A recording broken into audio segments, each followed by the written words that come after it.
Todd McLeod, Jacksonville Baptist, 4 minutes on Monday, October the 25th.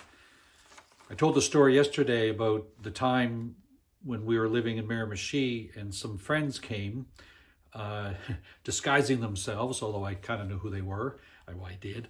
And they blindfolded me and put me in a car and kind of drove me all over the place to get me disoriented, which didn't take long because I was blindfolded, and ended up at the home of one of those friends where we watched a movie together that we had talked about earlier. They just wanted to get me to this so we could enjoy this movie together, and they just wanted to have a little bit more fun rather than just say, come over to our house and we'll watch it. And it was a lot of fun. But you know, because I didn't know where we were going, I didn't know that they were doing this movie thing, so I didn't know where we were going, and I didn't know where we were at any given time, and I didn't know the purpose of all this. And so I had a choice to make. Either I could panic or get frustrated or angry or you know, because sometimes when we don't feel in control of our situation, we can get a little bit angry.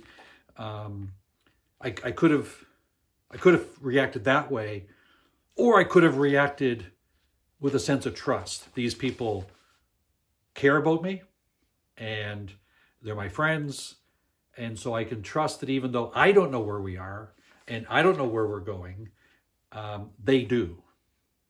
And you know, in a much bigger sense with life, and whether it's this journey that we've all been on this last year and a half, or whether it's anything else in life, we have the same two choices. We can respond again with that sense of I don't know, and God's not telling me, and God hasn't made clear why and what and when, or I can simply say God cares about me.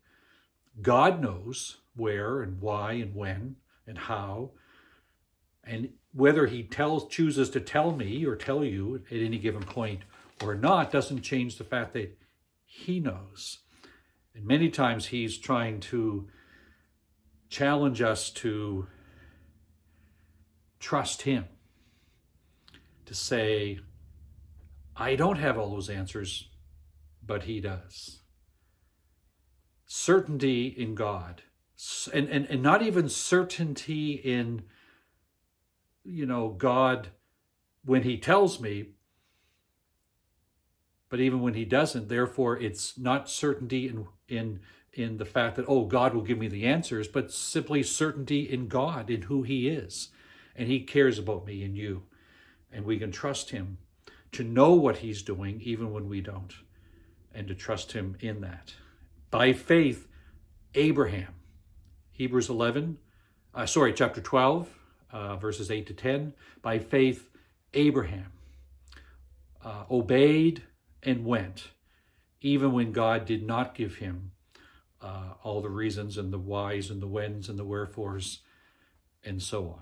Challenge you to read that in Hebrews chapter 12, verses 8 to 10. There's more about Abraham later, but just those 3 verses, as well as going back to Genesis chapter 12 to read that section. Encourage you also to read a psalm a day as you seek to be able to express your own feelings about your situation in God, and learn how the psalmist trusted God and worshiped God even in those settings. And to find 5 minutes in your day, 5 more minutes perhaps in your day from something else that you do, whether it be Netflix or on TV or whatever, and spend it on your knees in prayer. Have a great day, and we'll see you